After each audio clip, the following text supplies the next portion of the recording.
Arriostramientos. Generalmente los arriostramientos son considerados elementos secundarios en las estructuras. Sin embargo, la implementación de estos contribuye en el aumento de la rigidez del edificio. Adicionalmente, aparte de los arriostramientos transversales utilizados en las vigas para reducir las longitudes de pandeo lateral, la principal función de los arriostramientos en los edificios es absorber los empujes longitudinales, tales como aquellos provocados por el viento que ejercen presión sobre las paredes frontales. Al igual que las vigas y las columnas, el proceso constructivo de un arriostramiento en acero comienza en el taller de fabricación, en donde se elaboran perfiles o tuberías, por medio de soldadura en platinas de diferentes calibres, o por medio del proceso de laminado en caliente. Normalmente se sugiere que las secciones de los arriostramientos tengan momentos polares de inercia y de torsión similares que garanticen la distribución de las cargas laterales, ya sea por tensión o compresión. En los planos de montaje se especifica la ubicación exacta de cada uno de estos. De igual forma, se debe especificar el tipo de conexión, ya sea por medio de soldadura, por medio de pernos o una combinación de estas dos últimas, es decir, una conexión mixta. Además, es importante especificar algunas características como las dimensiones, propiedades mecánicas, físicas y químicas de los arriostramientos, como también el tipo y método de soldadura que se emplea. Es importante que los arriostramientos lleguen desde la fábrica con las ranuras o cortes en sus extremos, para de esta forma garantizar el acople con las platinas ubicadas en los puntos de intersección, en donde finalmente se fijarán por medio de pernos y o soldadura. Finalmente, el procedimiento para realizar el montaje se abarca en los siguientes pasos, previamente descritos en los módulos 4 y 5. Generalidades. En este módulo se va a hacer referencia a los sistemas de arriostramiento relativo o nodal para columnas y vigas con arriostramientos laterales. En el caso de las vigas con arriostramiento torsional, los sistemas a tratar serán de arriostramiento nodal y continuo. De igual manera, es relevante hacer la anotación en que un arriostramiento relativo es aquel que controla el movimiento del punto arriostrado con respecto a un punto arriostrados adyacentes propios de la estructura, como por ejemplo diagonales o arriostramientos en X. El arriostramiento nodal, por su parte, se caracteriza por la resistencia lateral del sistema. Proviene desde puntos discretos ajenos o no conectados directamente a los pórticos o a la estructura, y los arriostramientos continuos como aquellos que están conformados por rigidizadores adjuntos a la longitud completa de un elemento. Arriostramiento en columnas. Arriostramiento relativo. La resistencia requerida en este caso es: la rigidez requerida por su parte es con L sub B igual a la distancia entre arriostramientos. Para el diseño según la sección B3.3 de la metodología LRFD, P sub R igual a la resistencia axial de compresión requerida usando las combinaciones de carga LRFD. Para el diseño de acuerdo a la sección B3.4 de la metodología ASD, P sub R es igual a la resistencia axial de compresión requerida usando las combinaciones de carga ASD. Arriostramiento nodal. La resistencia requerida para los arriostramientos es: la rigidez requerida de los arriostramientos es.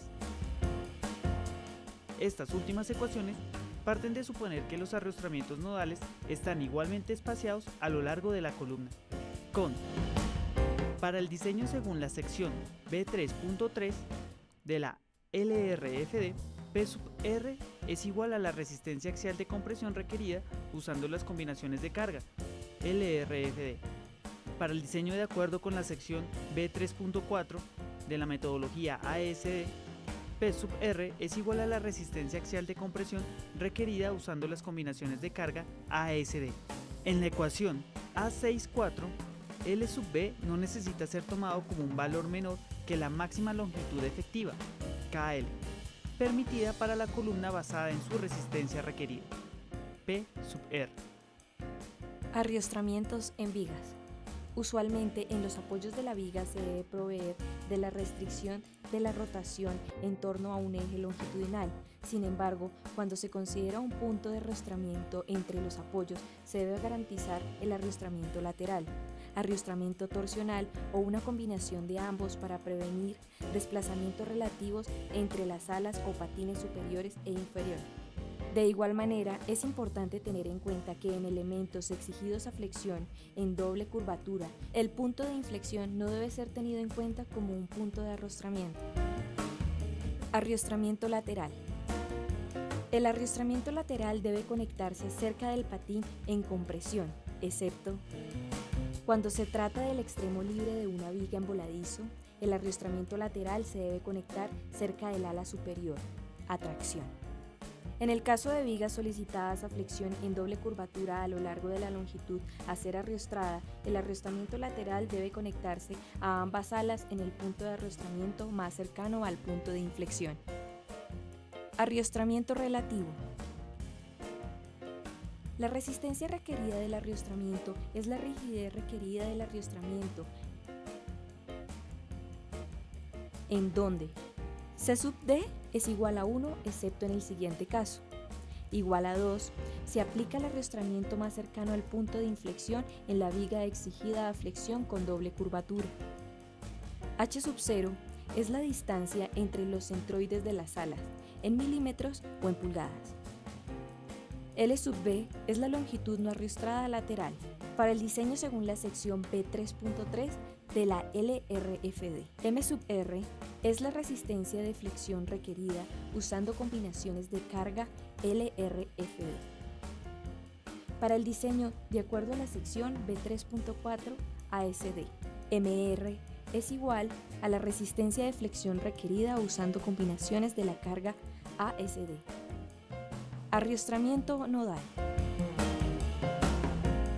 La resistencia requerida del arrostramiento es la rigidez requerida del arrostramiento.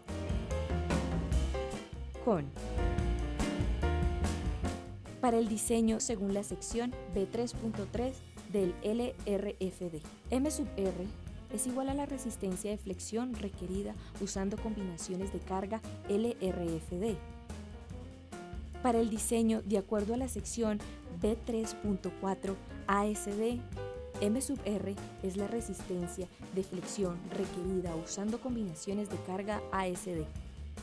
En la ecuación A6.8, L sub B no necesariamente tiene que ser menor a la longitud máxima arrostrada permitida para la viga basada en la resistencia requerida en flexión.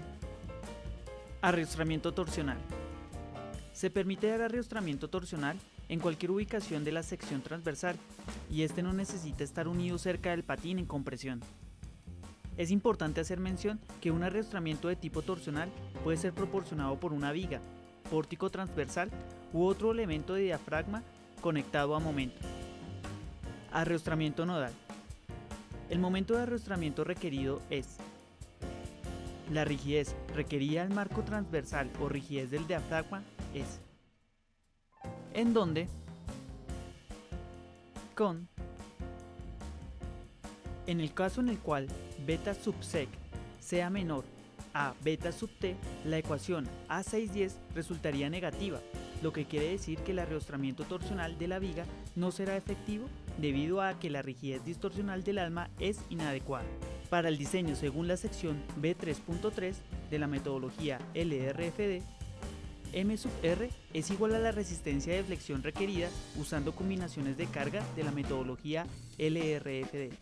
Para el diseño de acuerdo a la sección B3.4 de la metodología ASD, M sub R es igual a la resistencia de flexión requerida usando combinaciones de carga de la metodología ASD. Si llegase a ser necesario, el atiesador del alma debe abarcar la altura total del miembro arrostrado y debe estar unido al patín si el arrostramiento torsional también está unido a dicho patín. Sin embargo, como una segunda opción, es aceptable respetar un margen de distancia igual a 4T sub W entre el atiesador y cualquiera de los patines de la viga que no estén directamente conectados al arrostramiento torsional. En la ecuación A69, L sub B no necesariamente debe ser tomado como un valor menor a la máxima longitud sin arrostramiento permitida para la viga basada en la resistencia requerida a flexión M sub R. Arrostramiento continuo. Cuando se trata de arrostramientos continuos, las ecuaciones A69 y A610 deben ser empleadas con las siguientes modificaciones. Primero, L dividido entre N debe ser igual a 1.0. Segundo, L sub B debe ser tomado igual a la máxima longitud no ariostrada permitida para la viga basada en la resistencia requerida a flexión M sub R. Y tercero, la rigidez distorsional del alma debe ser considerada como Arriostramiento en viga-columna. En cuanto a los arriostramientos tipo viga-columna, la resistencia y rigidez requeridas frente a fuerzas axiales se calculan de la misma manera a la que se hace alusión en la sección 9.2 del presente módulo. Por su parte, la resistencia y rigidez referidas a la flexión se determinan como se enseña en la sección 9.3 del presente módulo. El valor calculado debe ser la combinación de lo siguiente. A. Cuando se usan arrastramientos laterales relativos, la resistencia requerida debe ser considerada como la suma de los valores determinados por las ecuaciones A61 y A65, y las rigideces requeridas deben ser tomadas como la suma de los valores obtenidos de las ecuaciones A62 y A66. B. En el escenario en el que se utilice un arriostramiento lateral nodal, la resistencia debe ser equivalente a la suma de los valores calculados en las ecuaciones A63 y A67, y la rigidez requerida debe ser considerada como la suma de los valores obtenidos con las ecuaciones A64 y A68.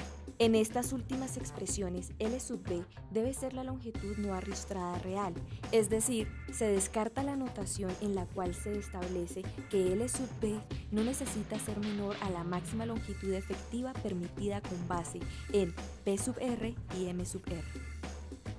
C.